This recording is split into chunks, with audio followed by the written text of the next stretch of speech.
Hey there, listeners. How's it going? It's Greg. I know we said we weren't going to be back with an episode, and really, we're not. This is just a bit of a special episode for you. We've got some filler with a little bit of thriller, with a collection of interviews to tide you over until Jono, myself, and the rest of the gang all come back to entertain you. So these are a couple of interviews that Eva did for us back at LudoNarraCon 2021 with a couple of developers from some games that we, one we for sure cover, and the other one might fall into our coverage. It's a management sim, so that might have some crossover, which we'll get into that.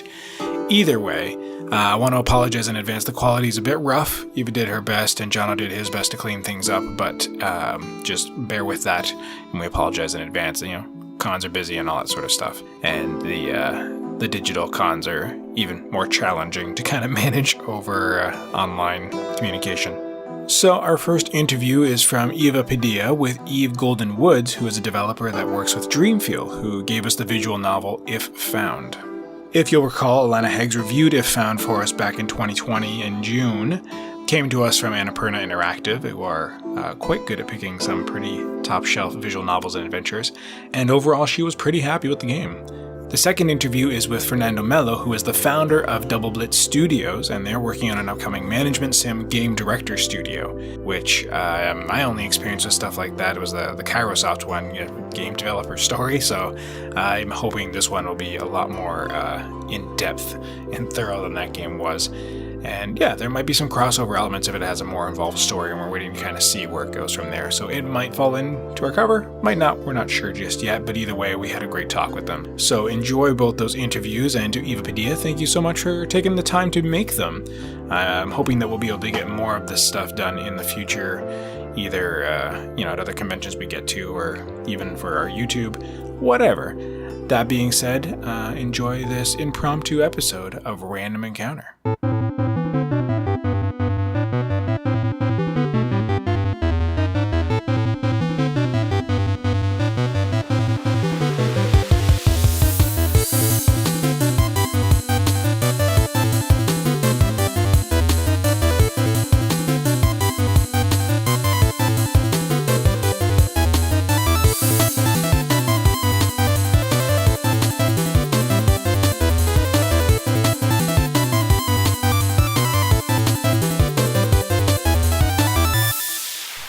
So I'm sitting here with Eve Goldenwoods, a developer at Dreamfield and the co-writer of If Found. Eve, thanks so much for talking with me today.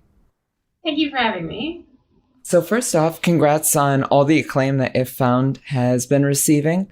Multiple nominations and awards, end-of-year lists, and a pretty warm reception from the queer community at large, at least how I've seen it. How do you look back on the release and reception of the game as we're approaching its first anniversary of release? Yeah, I mean, it's been really genuinely wonderful. I think, it was our first game with a kind of big publisher, and it was just so exciting to see people receive it well, and to see people playing it and enjoying it and finding connection with it. I remember just after it launched, all of us on the dev team watching streams of people playing the game and getting emotional, and all of us getting really emotional because the players were getting emotional. So that was really fun. Yeah, it's one of those things like the awards are nice, the end of your list are nice. Some people that I hugely admire have liked the game, which is kind of terrifying and also really exciting. But the main thing to me is that people who are queer and trans have found connection with the game and have found that even if they're not from Ireland, there are things that resonate and there are things that they can connect to, and that makes it really special for me. I think, as an American who played it, I found a lot of things to connect with in the game, but you're correct in that there's a lot of things that make this game very Irish. There's, there are usually Irish colloquialisms that are used, and then there'll be little boxes that say, this is what this is what a crake is, and things of that nature.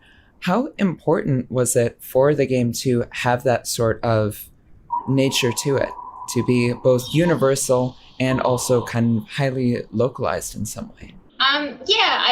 I really vividly remember actually the specific conversation that I had with Laura, who is my co-writer and the games director, and she's also the head of the studio. where we had a conversation that was just like, I really want to make this game Irish, and yes, let's do it. Like, let's make it as Irish as possible. And that then led into this whole conversation about the annotations and about like, how do we keep it accessible if we make it really Irish? And then that ended up with us putting a lot of work on Tim, our programmer's shoulders, being like, hey, Tim, you need to make annotations for the game. But it was great. And I think that there's something very profound about specificity, right? Like, the example that I tend to go to, because it's one that people are very familiar with, is Night in the Woods, which is like deeply saturated in kind of Pennsylvania and like Rust Belt America. And it has like all of these really specific identifications, but that doesn't make it alienating or anything. In fact, it gives you this really rich feeling of being drawn into a world. And that was something that I really wanted to try and achieve with If Found, was like connecting to my own experiences, and for Laura, connecting to her experiences of growing up. Both of us grew up in the west of Ireland, although Laura closer to Achill than I did. And so, yeah, it was really nice to be able to put those like incredibly precise details into the game. Absolutely. And I think you accomplish that really well as you bring up Night in the Woods. I think both of those really do have these very specific and fleshed out characters that are wholly themselves, but you can find so much universality with them. So growing up, I think as we see more in the indie space now, we have more games that are centered around queer characters and touch on queer themes. But, this is a bit different than perhaps how we saw things when we were growing up, or the media that we had. So how do you see kind of the media landscape, as well as the just environment for queer people in Ireland when this game was set in 1993 or later, as it is to today? Yeah, so it's wildly different and has changed like massively in the last 30 years. Growing up for me, like this varies. Partially, this is just kind of the family that I grew up in and stuff. But I had extremely limited access to like TV and internet before I went to college. We had the kind of national TV stations of Ireland. There are 4 of those. They're okay. And we had dial-up internet from like when I was quite young, but dial-up internet was very slow, so it was like functionally nothing. And I remember like getting to college and getting access to broadband internet for the first time, and just like suddenly tunneling into like every single piece of queer media that I could find, like fan fiction, like anime and manga, and then also kind of starting to connect with, like Western literature that was also about queer people, and then games. And even from then, like that would have been 2007. And from there to now, it feels like just a completely different landscape. And there's so much more that is accessible. And watching my sisters grow up, my sisters are both teenagers, they have access to just this completely different landscape of queer media. And it's really wonderful. Like, they have this potential to express themselves from a very young age that I did not have. And that makes me really happy. Like, which isn't to say like things aren't perfect. Ireland isn't perfect. Things have changed a lot. We have marriage equality now, and broadly speaking, like things are a lot better for LGBT people than they used to be. But there is still a ton of work that has to be done. And a lot of it is very material. Like trans people in Ireland still need better and more consistent access to healthcare, right? Like, the material needs of LGBT people still really do need to be addressed. But media-wise, I'm very happy to like see this explosion, and especially like that it's non-corporate. There's a lot of indie stuff that you can find out there.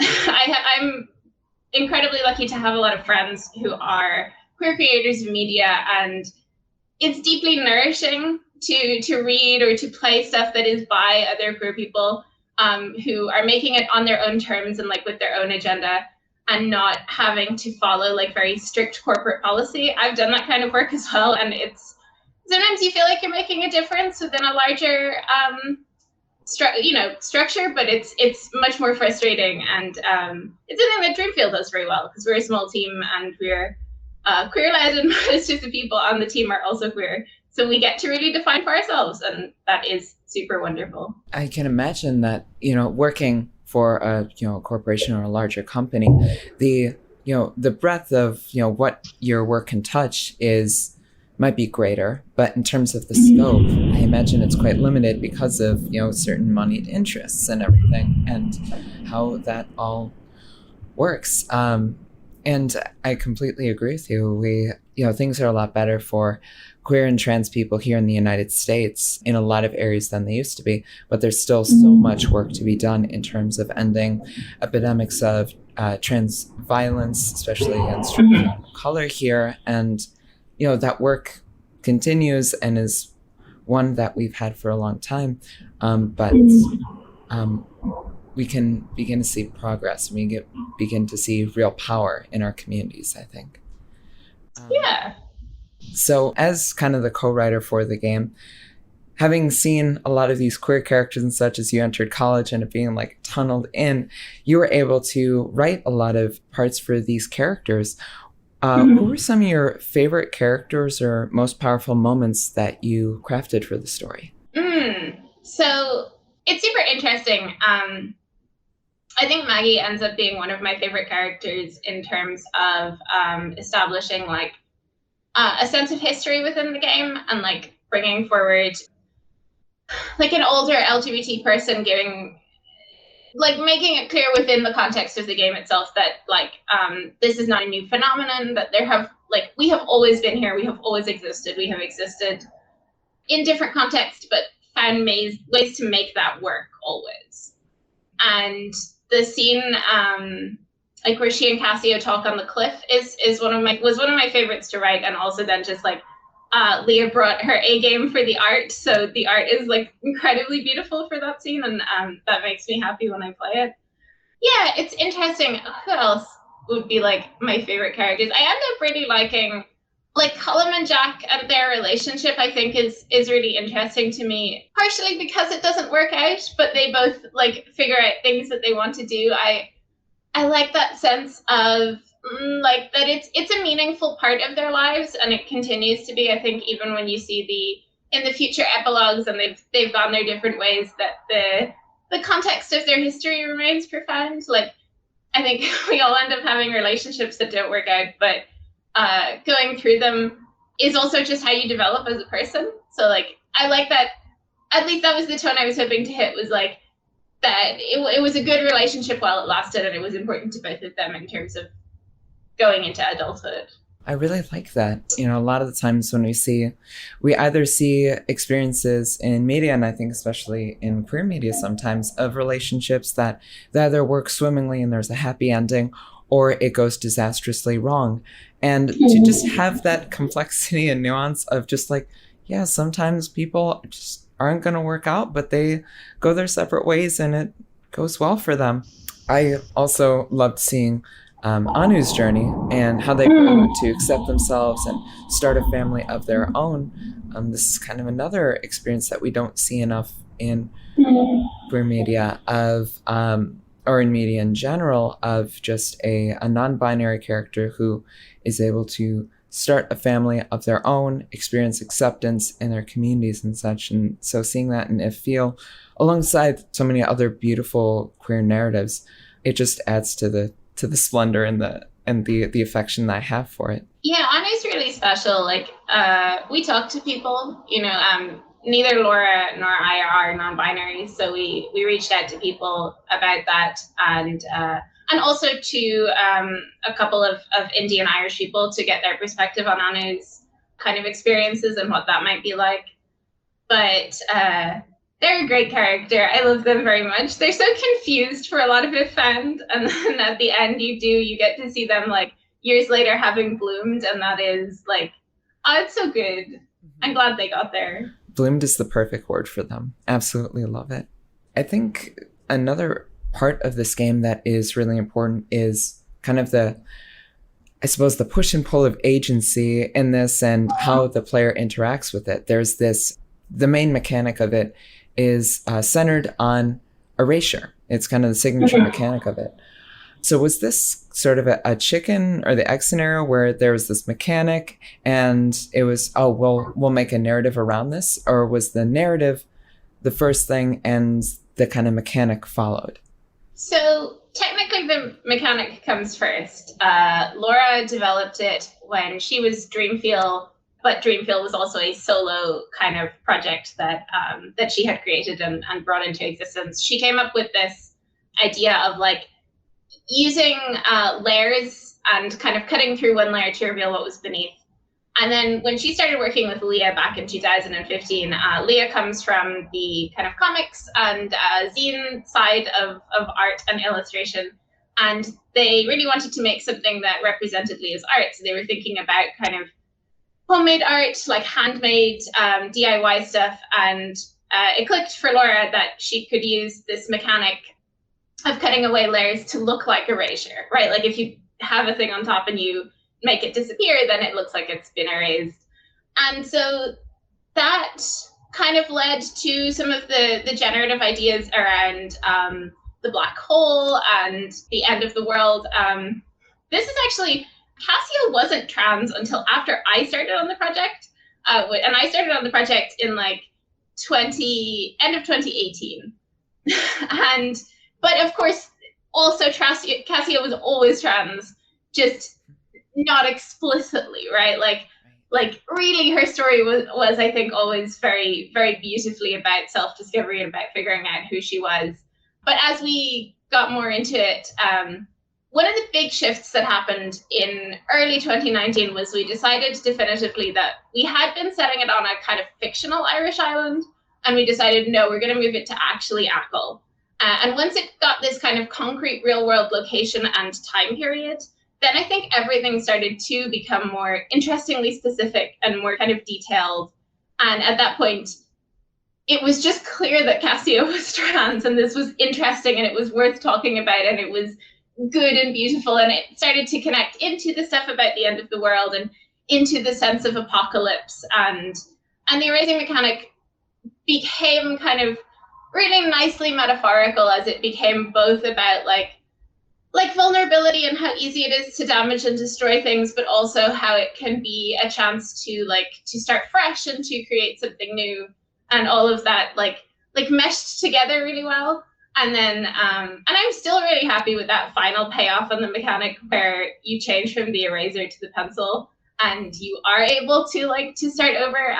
Laura had that also very clearly in mind right from the start, and I think it's just thematically such a good payoff for everything you've been doing. Absolutely. That moment was, incredible. It was a pretty sublime moment in the game. What we're kind of referring to is like right before the epilogue, the game ends with this open journal, and on one side there's this sort of character creator, and it lets you personalize Cassio. And to the left is another page where it says, this book belongs to blank. And the player is allowed to write a name in. And at first I had written my own name in there with, the newly introduced pencil mechanic. But then I erased it and wrote Cassio's instead. So when you play the game, or when you've seen others play the game, what have you seen them do during this part? Or what do you do yourself? I always write Cassio, or during the long QA period, I started to just draw lines because it was like, okay, move on. If it's working, it's fine. I don't care. But for me, yeah, I would always write Cassio.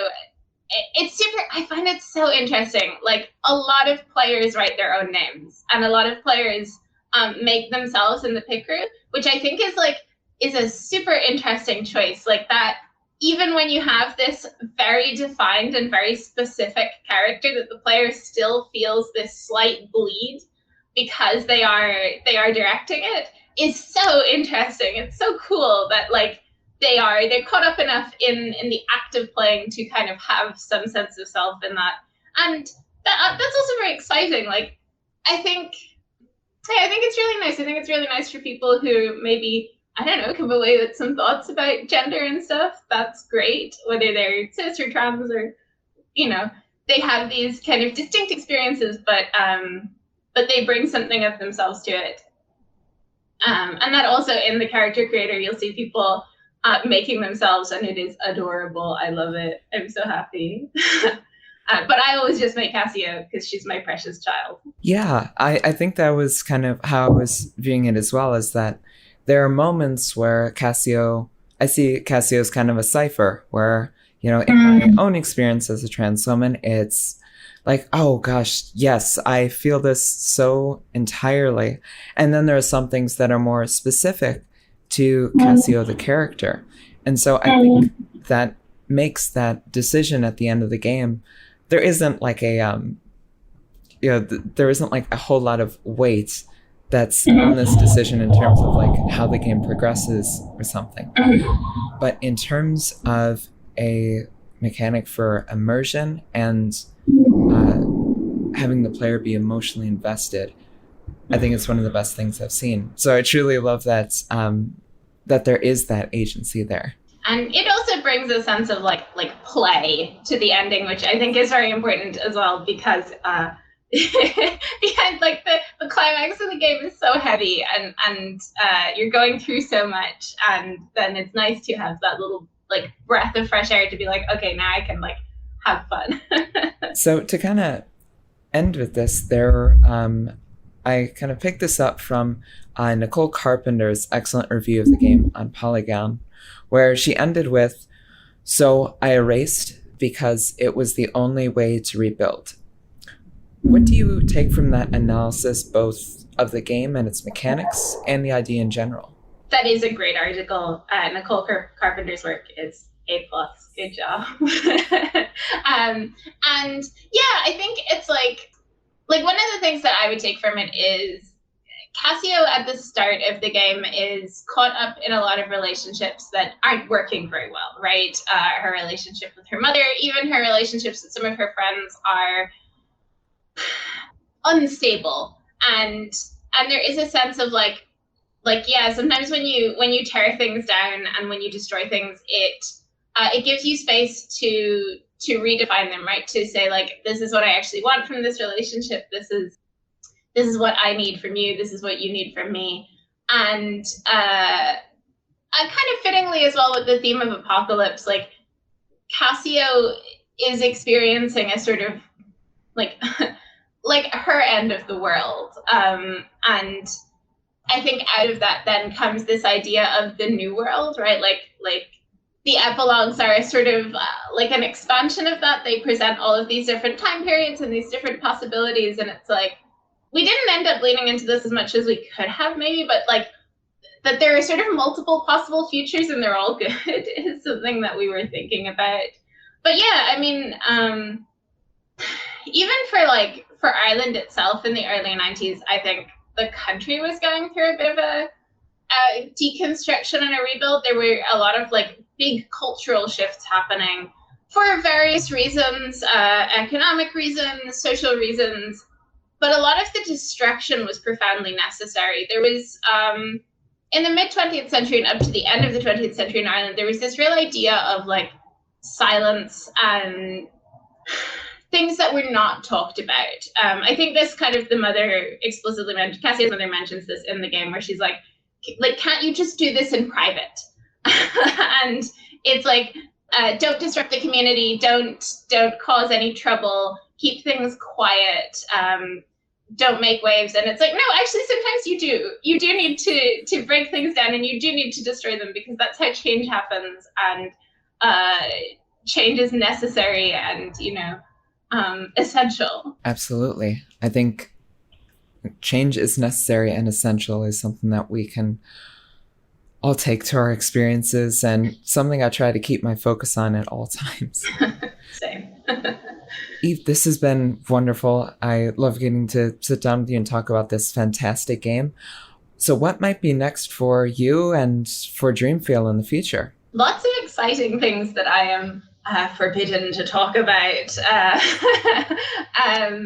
We have a current project that we're working on. It is very cool. It is very different to Offend, which I kind of decided explicitly to do because we wanted to make as much space for ourselves as a creative team as possible. So it is still a game that has queer and trans characters in it, but it is not about that. It is about kind of various other things. But we also have kind of future projects that are lining up slowly that I think probably will return to similar spaces. Honestly, if we ever make a game that doesn't have LGBT characters in it, I will be astonished. I think that is probably not possible. But I am very excited. Hopefully soon, although soon is in months at least, we will be able to say something, and I think it will be very cool, and I hope everyone likes it. Well, I know I, for one, and many, many, many, many others are really going to be looking forward to it. So, Eve, thank you so much for taking the time today, and all the best to you and Dreamfield in the future. Thank you so much. It was really lovely talking to you.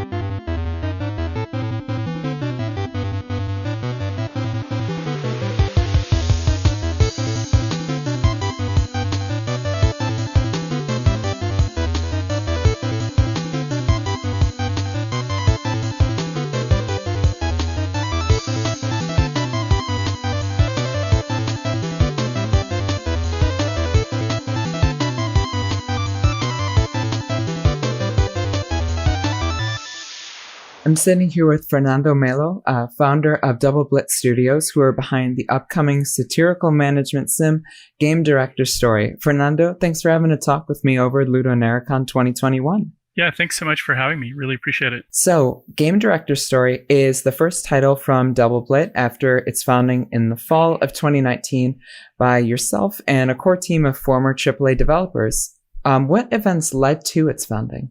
So I had spent, I guess, the better part of about 25 years in AAA, both in development and on the publishing side. I was actually working, I'm based in Edmonton, Canada, and I was here actually working at BioWare for the last 12 years before starting Double Blitz. And I was actually leading, as a producer, leading the next Dragon Age. And then as we were coming up to one of the Greenlight meetings, sort of like an approval gate with EA, which went well, and that's kind of like the marking of moving into the rest of production. I started to kind of think about, am I really on board for another like 4 or 5 years development? These are such big projects that we tend to do. I also tend to stay on, or I used to, after the game shipped. So I would look after things like DLCs and multiplayer and patches and what goes on, like community events and all those kinds of things too. So most of my tenure on the AAA side would be, 5 to 7 years per game, which is a long time. So I realized, as I started to kind of think about those things, my heart just wasn't in it to kind of go another round of that. And timing wise, that seemed to be the best time for where the team was at and to kind of make a break. And prior to that, I also had been thinking about moving back into indie in the sense of wanting to get a lot closer to the game. So obviously in AAA, you're working with really big teams, hundreds of people, multiple locations. It's very hard to be as close to what's going on in the game on a day-to-day basis. You can't be aware of everything that's going on. There's just so many things. And I kind of had missed that of being able to be hands-on, actually working in the engine, working in the game, and collaborating a lot closer with our developers. So that was a big turning point of wanting to go back to doing that sort of thing. The other part in 2019 was the Reboot Conference, which for anyone that's not familiar, they've been hosting that as an industry event where they do panels and talks and so forth. And it had been primarily in Europe. And then for the first year in 2019, they actually were doing a North American version, not too far away from us here in a place called Banff, a couple hours away, driving distance. So it just all seemed like that was a great opportunity to connect with a lot of other developers that are local to us here and sort of see what's out there and what's happening. And it just sort of all came together to sort of create that impetus at the end of, or I guess it was August of 2019 is when I left. And then sort of September, October is when the company was actually started.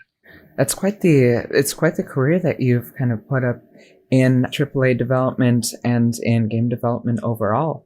So as you said that you wanted to be a bit closer to the games that you're creating, what were your kind of daily responsibilities like as a producer? I know that you had mentioned that you worked on the next Dragon Age, and you also worked on the Mass Effect series and earlier Dragon Age titles as well. Were those roles consistent, or had they kind of changed quite a bit over your career with BioWare?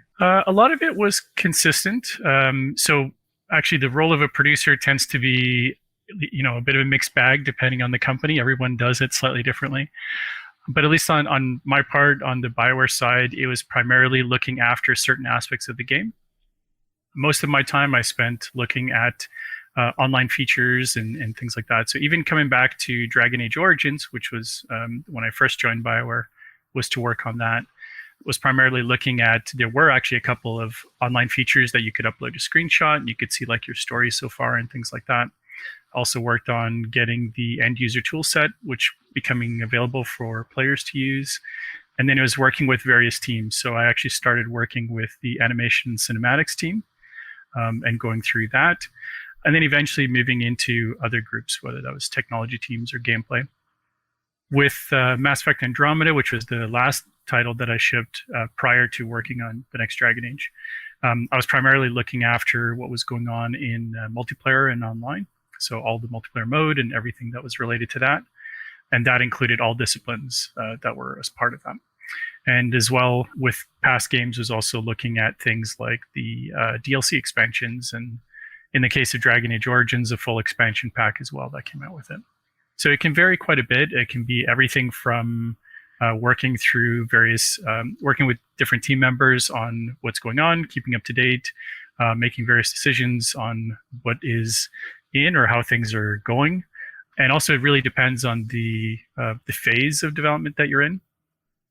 With the next Dragon Age, I don't want to get too much into that, but it was a very early team. It was a very small team as we were starting to work on the concept of what it was. So it was a lot more about bringing the team together, organizing them, starting to put together some early releases and milestones that the team was working towards. And as a lot of the developers were also coming off of Anthem, as that was being wrapped up to go out to launch. So it was also kind of, how do we integrate those folks, get them onboarded on the vision for what we want to make.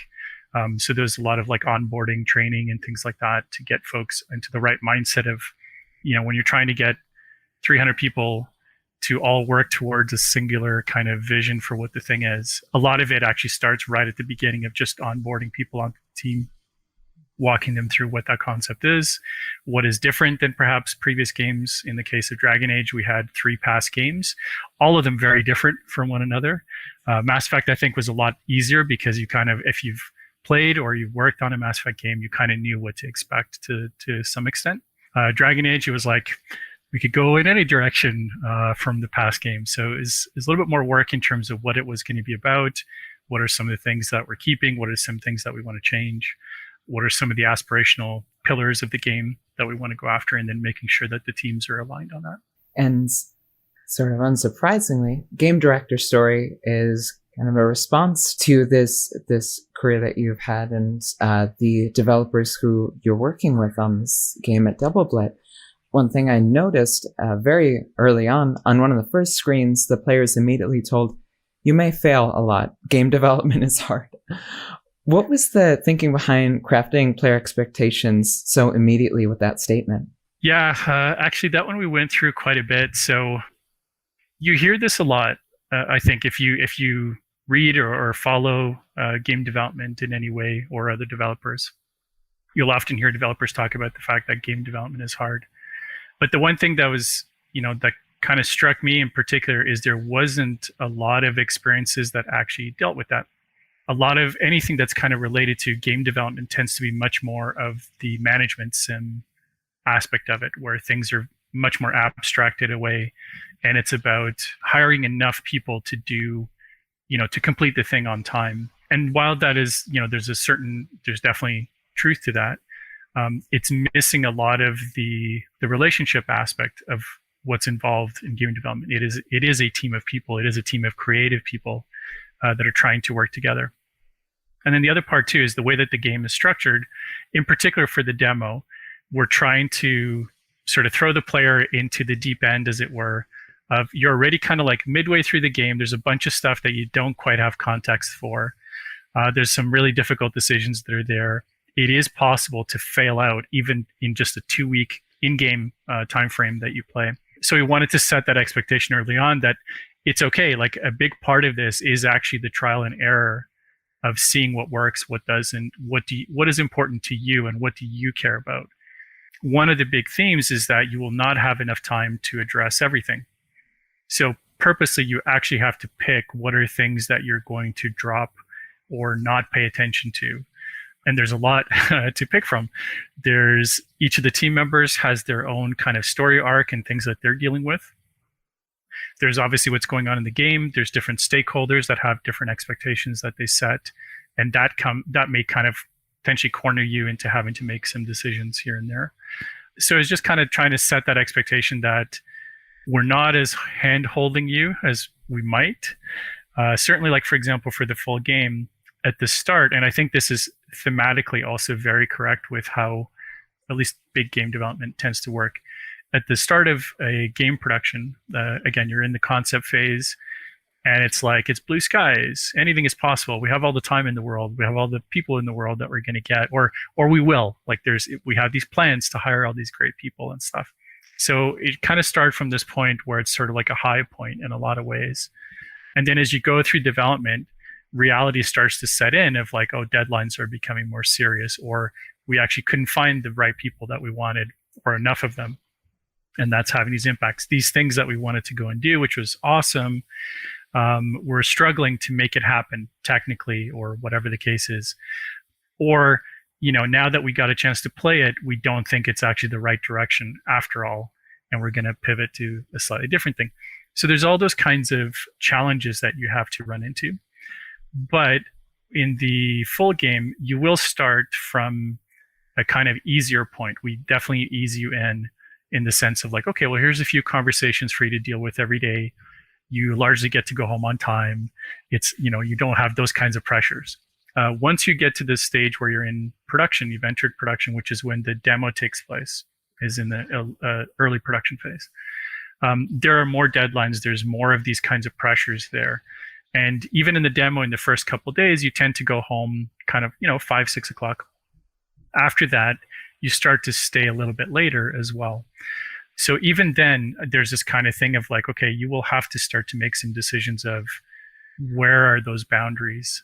And one of the themes as well is kind of like, a lot of times it's very hard to make these decisions when you're in the thick of it. If you can take a step back and look at things objectively, sometimes it's very easy to make a decision of like, no, this doesn't meet our values, our goals, or whatnot.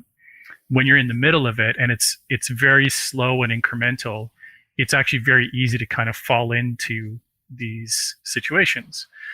And that's largely what we're trying to show with the game as well, is that as a player, you start to care about the people, about the game, about what's going on. And of course, there's these demands starting to come up and you don't want to disappoint. And you start to get dragged into like, maybe I should work later or just a little bit longer just to get through these other things, et cetera. And of course, that will start to have an impact later on as well. Right. Even very early on in the game, there are decisions that you're asked to make that you can tell are going to impact things later on. Like early on, they ask about, the publisher representative comes in and asks about an E3 demo, and the representative wants gameplay. And they want you to put together a gameplay trailer in 2 weeks. And immediately it's like, absolutely not. How is that going to happen? We can do a teaser maybe, and you see that, and you see the interactions between the characters, and Phil and Molly, they're going to have some issues going down the road with their different methodologies and how they run teams and everything. I think it's already kind of setting up a space to demystify a bit of the game development cycle. Yeah, and at least that's the hope, right? Is to kind of bring players behind the curtain and show a little bit more of what goes on. I think when I look at I've certainly lived through it, and I look at a lot of articles, like as an outsider looking at, something that happens, a game releases and it has challenges, or this situation that went on, or whatever the case is. And I can kind of see, not knowing anything of what actually happened, there's enough parallels there that you're like, I probably can suss out what happened there, or most likely it was this kind of a thing, as most developers probably can. But at the same time, I don't think that that's very clear to players because they don't have that context. And I think that's kind of creating this situation at times, which can actually be even quite toxic, where players have these kinds of expectations of like, well, why does the game even have these bugs or anything? Like, how could you not find it? It's clearly broken, etc. And at the same time, it's like, yeah, you're absolutely right. And I'm sure that they've seen it. It is impossible that they did not see that. it just means there were even bigger problems that they had to deal with. But without having that context of kind of living in those shoes and having to make some of those decisions, it's hard to kind of evaluate like just how much of a struggle that might have been for them, even just to get to that point.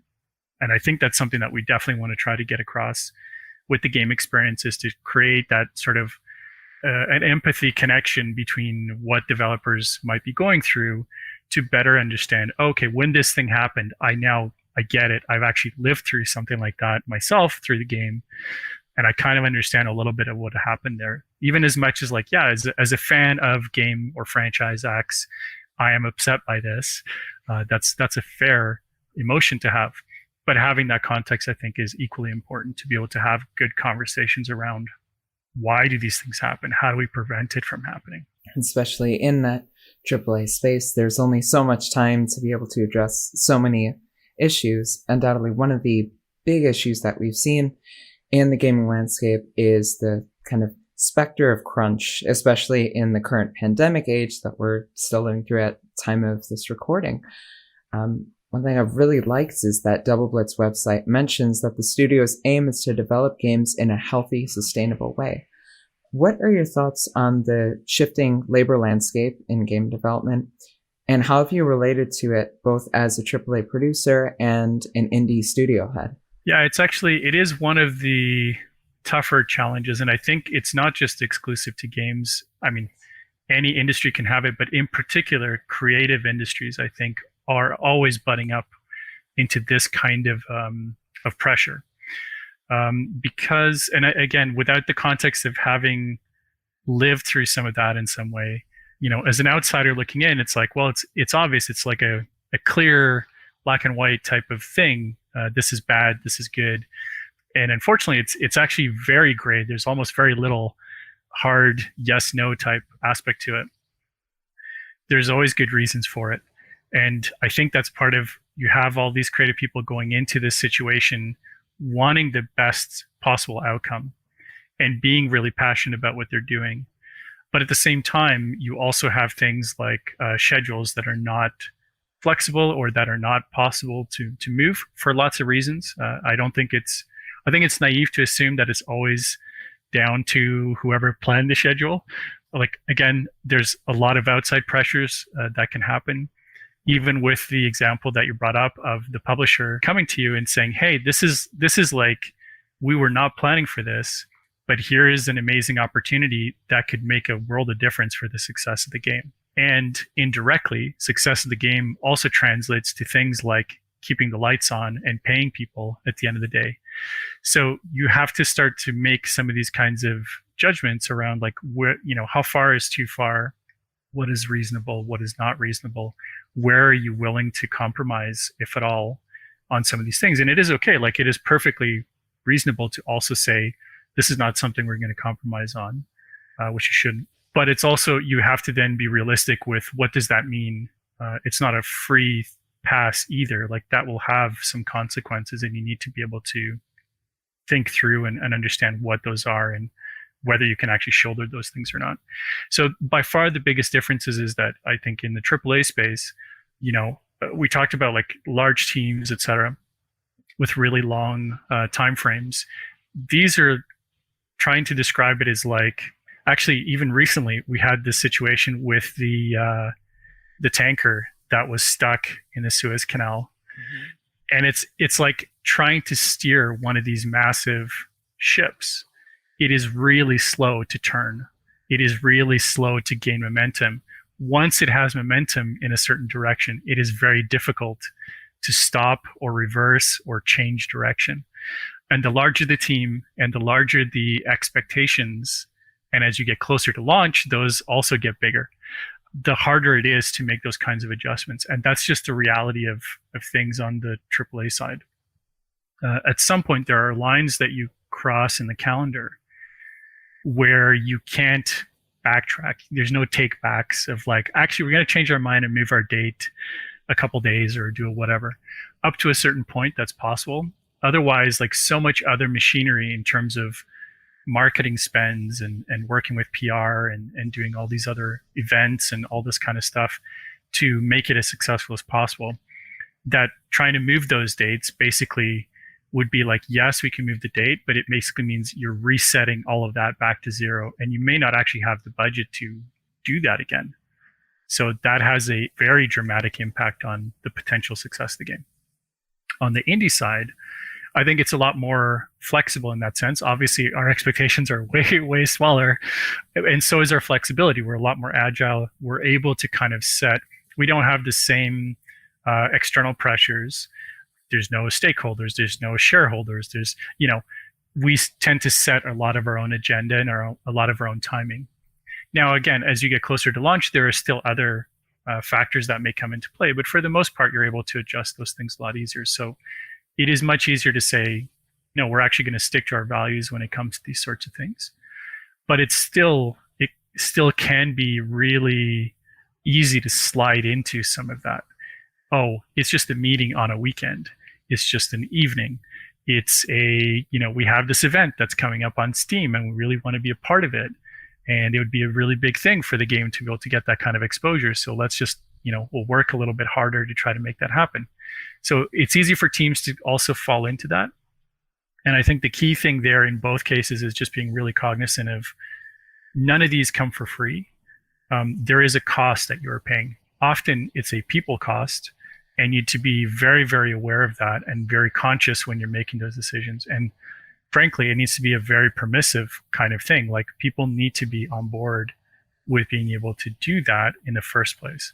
And second, I think it also needs to be really like, this is an exception, not the rule. So if you need to do something like that, then everyone wants the game to be successful. So I think there is that kind of aspect of coming together to solve a problem, which is very powerful and actually very intoxicating as well, for a lot of team members. And I think that's where, from a leadership perspective, it's recognizing those kinds of signs and being able to step in and say, actually, we're going to miss this one, or we're not going to do this thing. We're going to do this other thing. We're not going to do the gameplay trailer. We're going to do the teaser trailer, even though the gameplay trailer would be way better because, lots of reasons there. But this is what I think we could actually achieve with the team in the time that we have in a reasonable way. And having to make those kinds of decisions and seeing the impact of those things, I think that's the best way for anyone to learn and to understand that.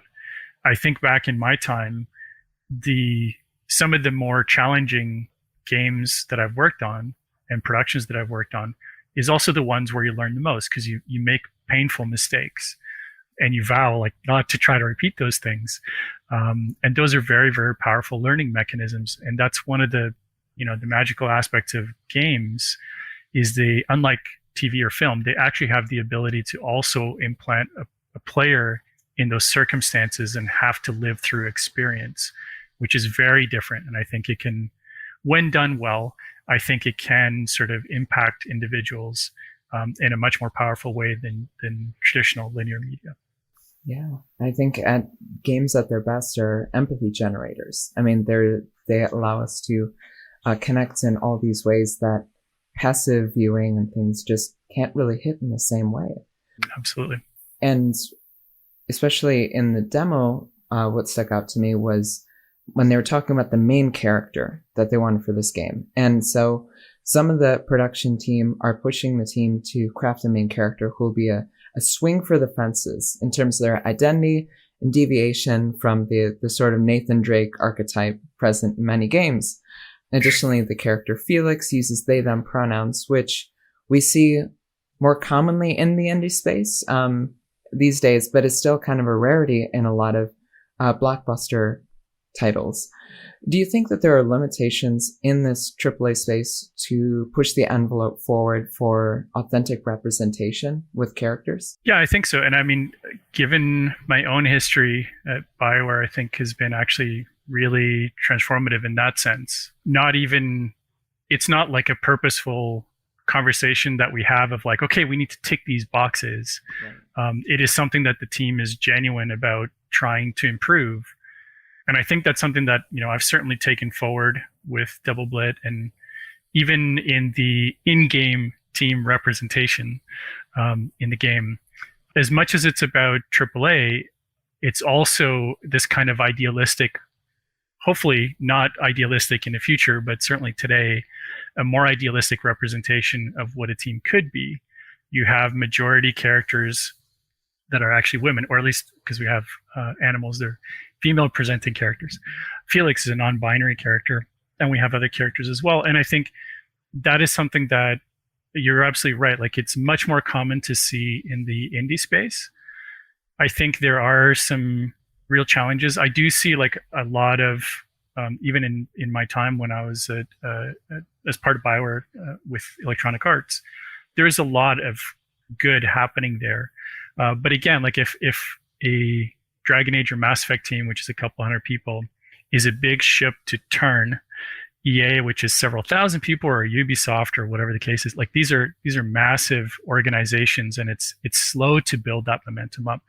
But absolutely, like there are hundreds of people at these organizations trying to make this change happen and slowly chipping away at it. It is happening, but it is slow.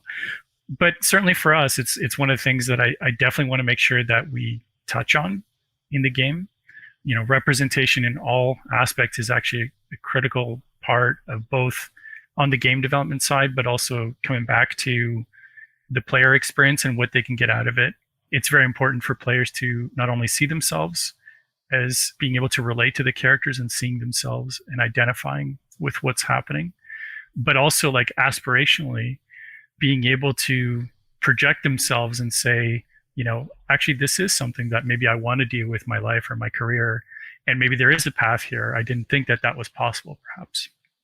And for me, like, that's ultimately everything about the game studio and what we're trying to build, with Game Director Story being one, but everything that we do, my hope and the vision for the studio is that all of our games touch on that in some way. Like you walk away from the game either having grown a little bit as a person, or learned something, or, you know, in some senses, maybe just feeling good about it. I kind of go back to my time as a kid of playing Nintendo games, or even these days, like I don't remember a single time that I've stopped, like when I finished playing a Nintendo game, that I didn't feel happier than when I started. And there's just something magical about that type of an experience.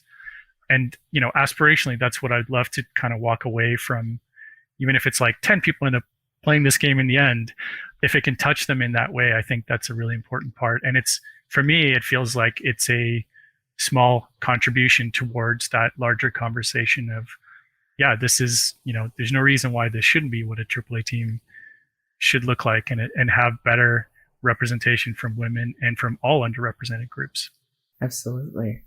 Do you think that as you've been working at Double Blade, you've kind of begun to see the environment that you were looking for more so from the indie space, rather than when you were kind of in these big budget spaces with all these different peoples whose hands were on the project and everything? Yeah, I think, I mean, obviously it's a work in progress. We're very early days. We haven't got our first game out the door yet. So maybe it's a better question to ask me, you know, a year after we've shipped Game Director Story or something. But, you know, so far it's been great. I've been able to engage with some amazing people, both as part of Game Director Story and some of the other things that we're working on. And I also do, I consult with a bunch of other indie studios as well. But just being able to feel like I can take that experience from before and help to contribute to other indies being more successful, that is a huge thing for me at a personal level. That makes it all worthwhile. And then the other part is, you know, it's much easier, as I mentioned, Double Blit is a very tiny little boat compared to a really big ship like that. So it's much easier for me to kind of be able to set the tone for what that looks like, and what's, you know, what we want the team to look like, and the kinds of games that we want to make, and the message that we want to get out, and then be able to almost, like, not immediately, but be able to execute on that and not have to balance that against a P&L, a profit and loss statement of like, well, but this is what we think, you know, this is going to impact our bottom line in some way. Again, very good reasons why that is also important, not to take that away, but I think, you know, we have a lot more flexibility on the indie space, and certainly in terms of being able to set up my own studio, like hugely privileged position to be able to do that even in the first place. But also the fact that, wanting to collaborate with other developers that think along the same way and wanting to tell more of these kinds of stories, I think has been incredibly rewarding, at least so far. So it's fantastic. And I think that, when the full game ships, I think that it'll be great for a lot of people to play it. But even just playing the demo, I think if we had more people playing the demo, it would serve to make people more understanding of everything that goes into these games. And maybe people can be a little nicer online and a bit more understanding of the human beings that are creating these experiences. That'd be fantastic. Yep. Well, Fernando, thank you so much for taking the time out for today. Is there anything else that you'd like to say about DoubleBlit? Where can we follow your work and the game? Oh, yeah, thanks. We can find us at doubleblit, BLIT.com. The website has links to the games that we're working on. And then Game Director Story is available as a free demo on Steam. If you just look for that there, that'd be great. When you play the game, actually, we have a little feedback button. We'd love to get feedback. It's actually been hugely helpful for us to collect that information and understand a bit more about our players and the kinds of things that you would like to see in a game like this. So please, if you get the chance, that would be awesome. And we're also on Twitter at DoubleBlit as well. Awesome. Fernando, thank you so much. It's been wonderful talking with you. Likewise. Thanks so much. My pleasure.